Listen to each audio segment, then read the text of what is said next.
And then just so happens one year Shark Tank came to our home city right in Provo, Utah, and it was an open cast call, and they gave you about 60 seconds to pitch your idea, and they had a panel of 3 judges. Well, they had called us the next day and said, hey, we love the idea, we want to progress to the next stage. And so over about 2 months, I was interviewed on video conference call by different directors, and they kept just escalating to the next manager. Finally, they said, hey, make a video of yourself selling your product. Our customers always come back to buy more. An e-commerce business is awesome. If you can capitalize on that, if you can figure it out and break the code there and be successful, it's awesome. You're not paying a sales rep. It just kind of builds itself and it runs itself.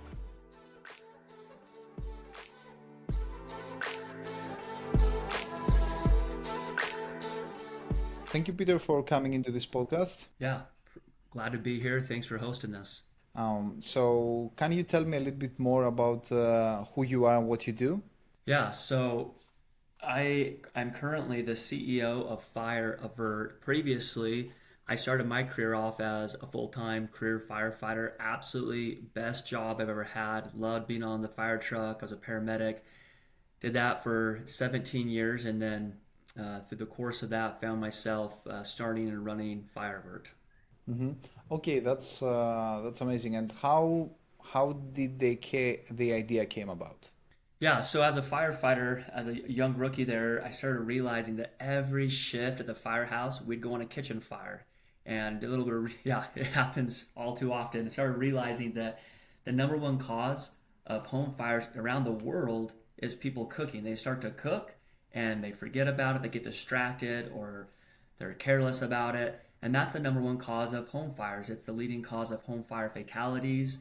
Uh, there's over $1 billion of property damage just in the United States alone from cooking fires. So I started realizing this kind of pattern. And then on a kitchen fire, we got dispatched to an apartment complex fire, very typical structure fire. We get there, we mask up, pop the door open, there's smoke all in the apartment. The smoke alarm, the fire alarm is sounding, it's beeping really loud, and it was just food left on the stove. And at that moment, I had this idea, I'm like, how cool would it be? Like, what if that smoke alarm could turn the stove off before there was a fire, before it escalated? And it was kind of this light bulb that came on. I couldn't get it out of my head. I couldn't stop thinking about it. And that's how the idea for Fire Avert started. And so what Fire Avert is, it's a small device that plugs in behind your stove there. And in the event that you leave your stove on, it knows when the stove is on. We sense current, so we know it's on. And we hear the sound of the smoke alarm, so now we know the stove is on. We hear a smoke alarm. We wait 30 seconds. If no one turns the stove off, then we just cut power to the stove before it escalates to a fire. So we're a true fire prevention device. We prevent the number one cause of home fires in the world. And our data that we have is really, really powerful, but we know that we're stopping about 125 fires every month. Okay, that's amazing. And also, this got me thinking that time and time again, I hear about like people want ask what product should I sell, and it's a common thing for people where I definitely think that in your case, for example, me, I couldn't have think about this problem. I didn't know that even this problem actually existed because when I hear about fires, I don't actually think about every like the vast majority of them happen in the kitchen. So I I I wasn't problem aware. That's why I definitely think that for every idea there is a product market founder fit, and you are like you had some knowledge in this industry that help you actually develop this product, and that's actually something that I want to say to people that are watching this video that you have to think about your surroundings and see what problems do you know, what things do you know that other people actually don't. This happened to you as well. So I really like this idea, and I just want to understand because you started like I've seen an episode with you on Shark Tank, right? Hmm. Yes, So yeah, we did that. how did that go? Because I know that like I'm a fan of Shark Tank. I watch a lot of Shark Tank.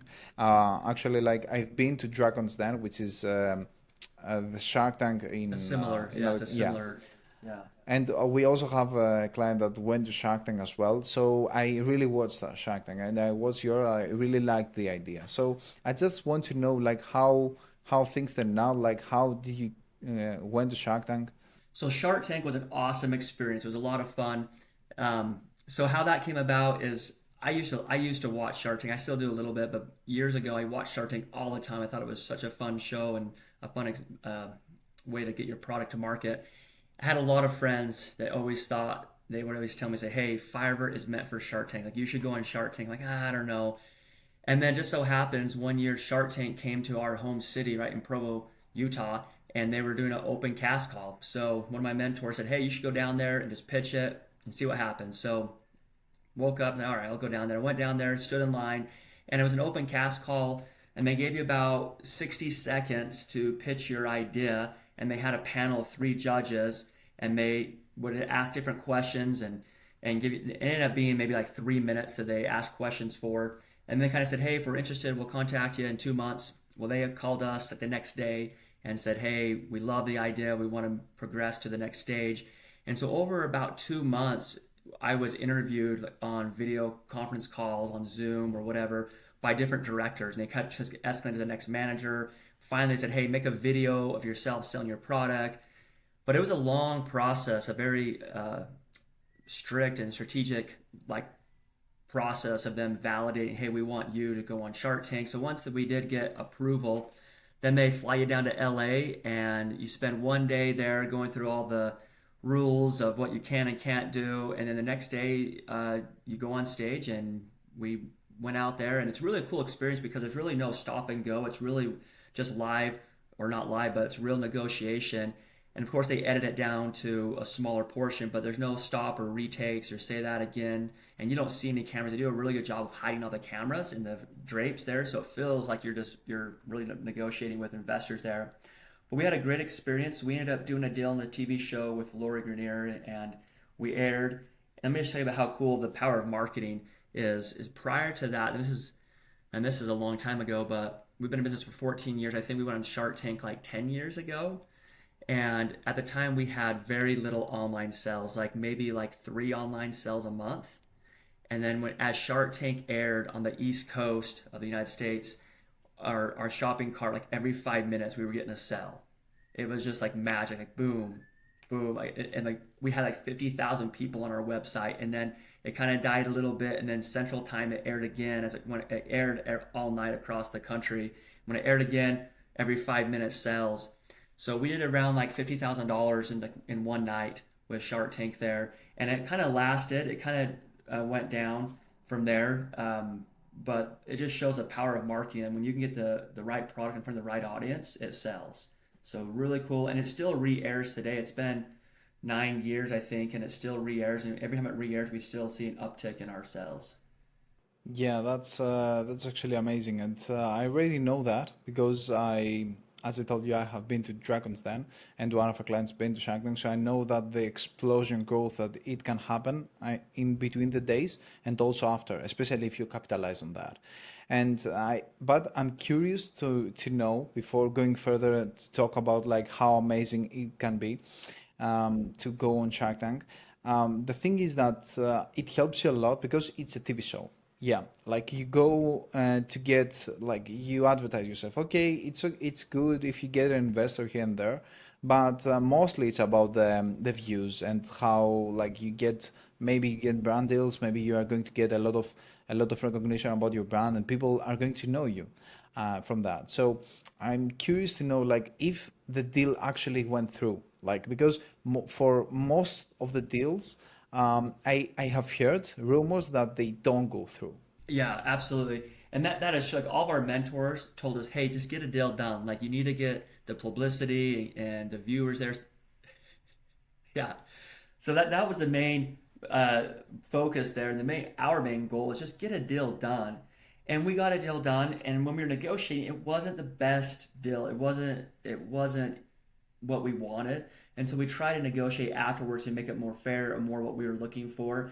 And it just wasn't a good fit, so we parted ways. So we ended up not closing on the deal, but we still aired on Shark Tank, and we still air today.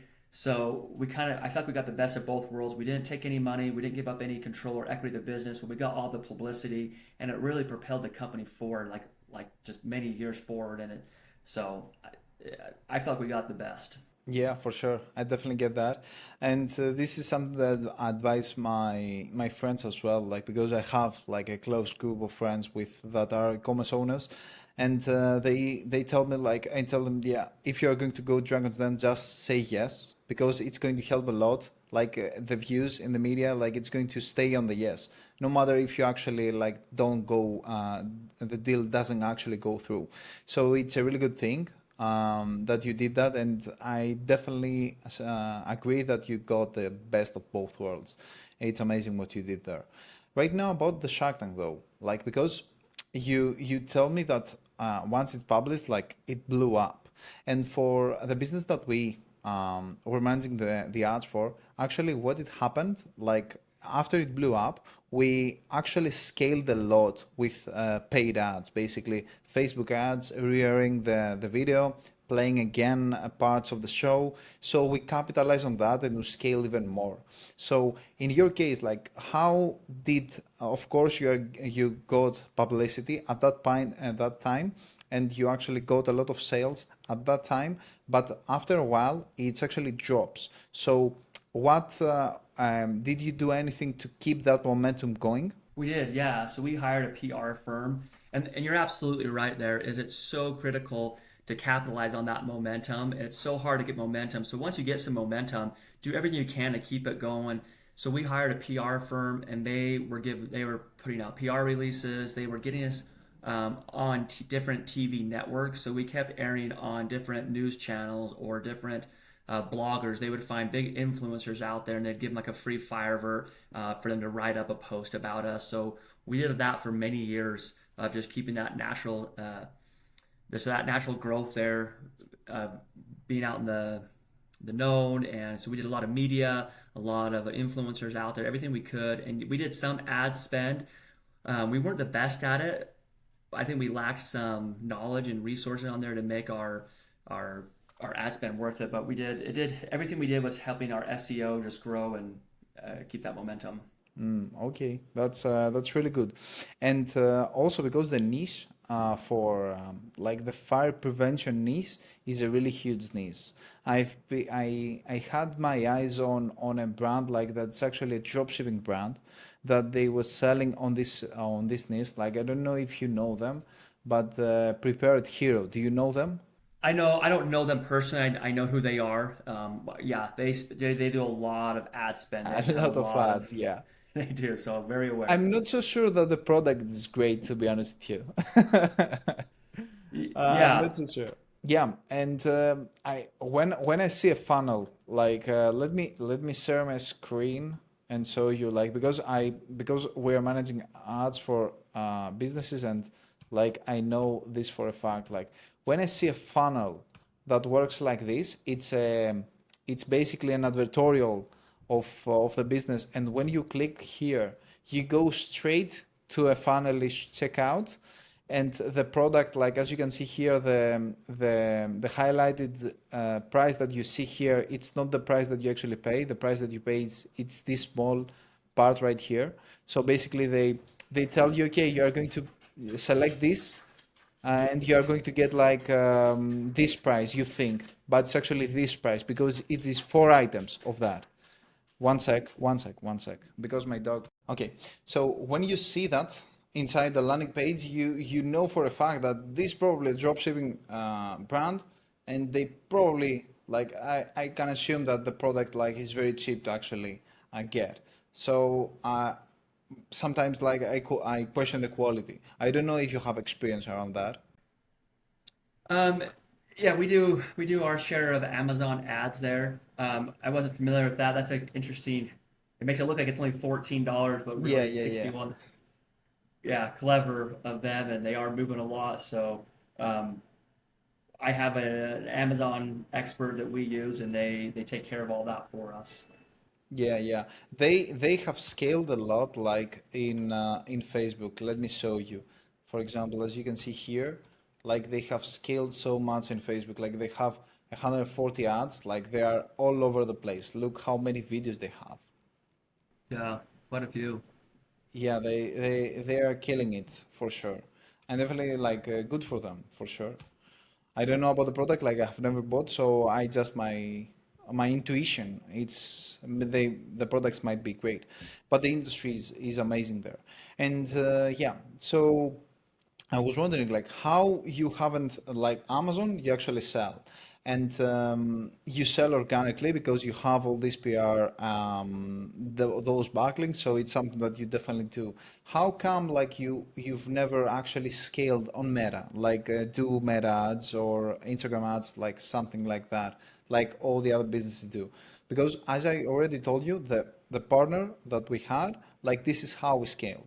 And also for my own brand that I have sold right now, the e-commerce brand, when I went to Dragon's Den, what I did is I repurposed a lot of videos and I used them, and it actually kept the momentum going for a very long time. Yeah, no, it's a great if you can do that. We've tried doing ad spend. We haven't been successful with it a whole lot. I'm not sure if it's our lack of knowledge or resources or our products, kind of more on the expensive end. Like one of our products is $250. So where we have found success though is selling to multifamily owners. So you and I maybe have one or two stoves, but when you own apartments, you might have 5, 10, 20. Some of our largest customers have over like 80,000 stoves. So they have kitchen fires every week somewhere in their portfolio. So the pain resonates more with them, and they're not gonna buy our product on Amazon. They're gonna buy directly from a sales rep. So I think an e-commerce business is awesome if you can capitalize on that. If you can figure it out and break the code there and be successful, it's awesome. You're not paying a sales rep. It just kind of builds itself and it runs itself. Um, Fire Avert would love to do that. We just haven't been able to crack the code. Yeah, for sure. Look, e-commerce, I have to tell you because I have experienced this world like both of with my clients. Like it's not all easy. Like it's you're still paying Zuckerberg. Like you're not paying sales rep, but you're paying Meta a lot to be able to advertise there. So I don't really know that's going to be more profitable than what you do right now. It depends on a lot of things. But let's move away from Meta. I just want to understand because I'm not familiar. Like I know how to scale e-commerce brands, but I'm not familiar about the sales rep thing that you have done. So I'm curious, like how did you build that system with sales reps and because I this is something that it's not my thing. So I'm curious to know a little bit more about that. Yeah, I think it's the advice I'd share with anybody is it's all about relationships and you're never our customers always come back to buy more, and so we always treat them very well. We make sure we stand behind our products. So if you're going to build a sales team and have customers, and especially customers that are going to keep coming back and buying more, you always got to make sure that you keep that relationship very warm. And so how we've done it is we started with just one sales rep, and we started going to trade shows where we know our customer demographic was going to be. We met them, and it's going out and going to sponsoring their events, and we go to probably like 30 to 40 different trade shows every year to meet our customers. We take them out to dinner. We host them, but it's been a lot of relationship building.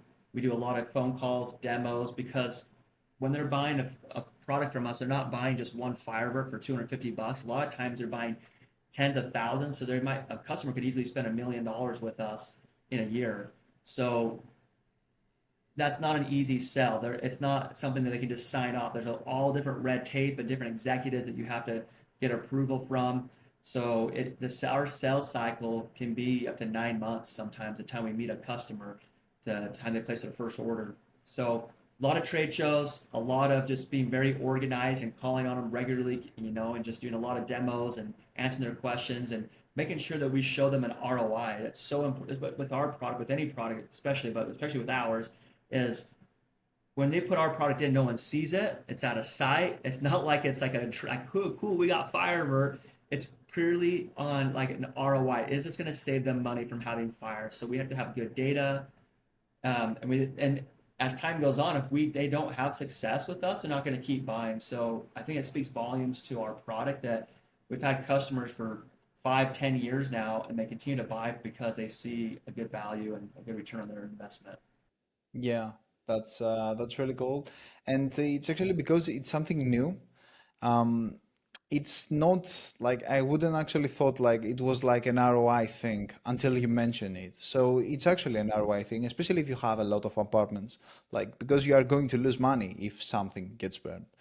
And I just want to know how it works with insurance, because in my mind, I think, okay, I'm either going to buy this or I'm going to buy insurance, or I buy both so I can reduce the insurance that I'm paying. How it works? Yeah, everyone always asks that, and we have some insurance companies actually buy our product and give it to their clients. We have some insurance companies that recommend us, but really, and all of our customers always ask us, "Am I going to get a discount on my premium?" And the answer is maybe. I don't know, but that's not the goal here. The goal is not to get you a discount on your insurance. The goal is that you don't file a claim because once you file that claim, they're either not going to insure you anymore or your rates are going to be just super high. So what we help with our customers is not to get a discount, but to keep them from filing a claim, and that in return saves them the money there. Yeah, for sure.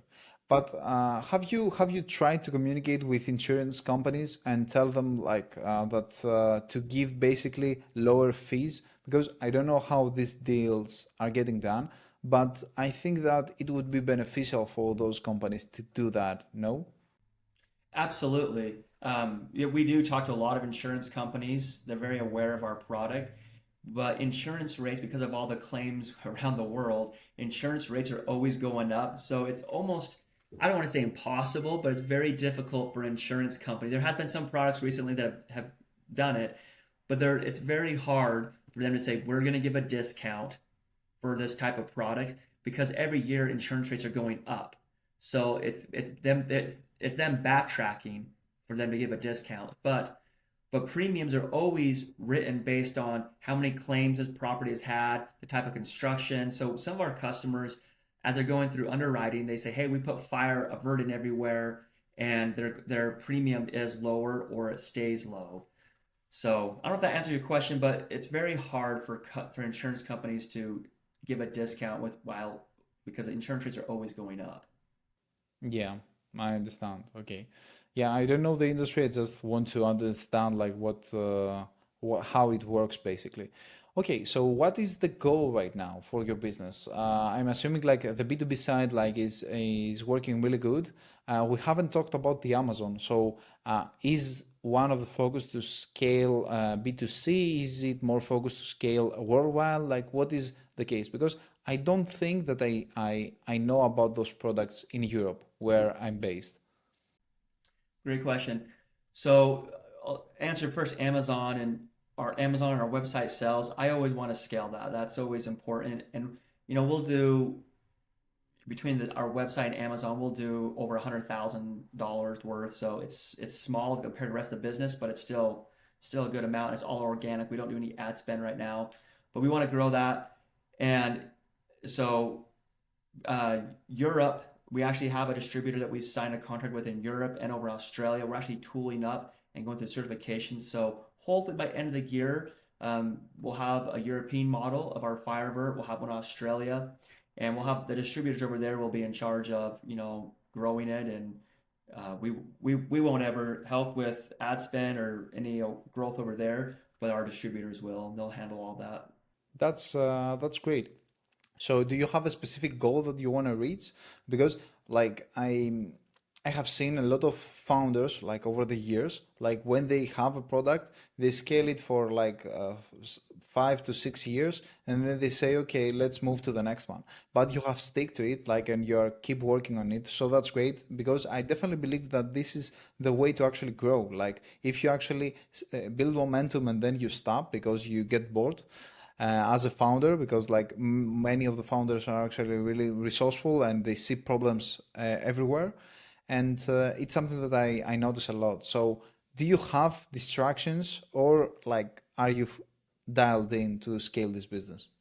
I think myself and the team are very dialed in. So our next goal is to hit 50 million in gross revenue, and we're on the path to that. And part of what we've done is we started with just our standard Firebird, and over the last 3 4 years we've added radio modules to our devices, and so all of our data now is in the cloud. We're sending out real time notification, but we've also launched on the bandwagon with everybody else, we launched our own AI machine learning product inside our Fire Avert. So we're the only company in the world that we're tracking all the data behind someone's cooking, and we're getting so smart with our predictive analytics that we can now tell a landlord saying, "Hey, of your 200 apartment units, these five right here are your highest risk. You're probably going to have a fire right here." And then we sell them additional products to lower that risk. But we are actively through AI technology predicting where the next kitchen fire is going to be, and that's just groundbreaking stuff. So we're super excited about it. I'm not looking. I don't think the team's looking for the next adventure. We still see this as the adventure that we're pushing forward for with. Yeah, that's great. Great to hear that. And like as we actually close, I just want to know like what other opportunities do you see out there? Like because as a business owner, like I definitely think that you have seen some opportunities here and there of things that are coming, especially with AI. Like, do you have any opportunities that you see out there that you would tackle if you weren't dialed in inside your business? Yeah, a lot of it's about partnerships. So like the big opportunities out there. We've been so focused on just growing our own sales channels, but we really over the last year seen the power of partnering with other businesses out there. So I think in the next 2 years that will transform our businesses, working with other good businesses out there and partnering with other, um, just making our product one of the many products that a home automation company is putting into a single family home there. So working with just bigger companies to grow our footprint, building awareness. So we see that. And then there's huge opportunities we found just with manufacturing, with getting our costs down. So we've right now we have a huge opportunity to lower our cost by $10. So you can imagine if you're manufacturing over 100,000 devices a year, if you can save $10 on each one, it's a very impactful to the bottom line number. So we're Yeah, working on it's a getting million. it's a million, yeah, right now, and then in 2 years, it's 1.5 million you're saving. So we see huge opportunities to reduce our cost, and like as someone starts a business 10 years ago, I didn't care about getting my cost down because we were selling like 100 every month, and I'm like, great, I'm gonna save $1,000 or whatever it is. Like, who cares about? It wasn't important to get our costs down when we were first growing, but now since we're at big volume, getting our costs down, even $1 is significant. So we see opportunities with that we're implementing, and then just working with partnerships is really going to be big for the company. Yeah, yeah, that's really important for sure. Do you have any competitors in this niche? Because it's actually something that like it's very niche, but actually it's really big market. Like I totally agree that riches are in the niches, but basically like I want to understand like do you have a competitor? Do you have a patent? How it works? Yeah, we have several patents. We're always filing I think every like 18 months, it seems like we file a new patent, but we do have patents on all of our technology. There is no direct competitor. There's other products out there that are suppression. It waits for a fire to start and it suppresses it. We are a true prevention. We stop it before the fire ever starts. I always tell our team that we compete with just the budget. So when we deal with like a big a management company that wants to roll this out and they're looking to spend a quarter or half or $1 million with us, we are competing with a new roof, or hey, we're gonna revamp all of the countertops, or a new parking lot. That's who we compete with. Or we compete with the budget. But the short answer is no, we don't have any direct competitors. Yeah. Okay. So it's a blue ocean still for you. I really like that, and I definitely think that because I haven't seen that product in Europe, definitely think that this market is open for you to take as you actually scale. So that's really good, and I would really like you to hit that number. So yes, this was the pod. I don't know if you have like closing remarks that you want to talk about. Not necessarily. So when the European models are done later this year, I will send you one just as a thank you. But you'll be our first customer or first friend in Europe that has our product, which would be a huge milestone. That would be amazing. That would be amazing, actually. And I definitely think here in Greece, like they give discounts if you have a fire alarm. The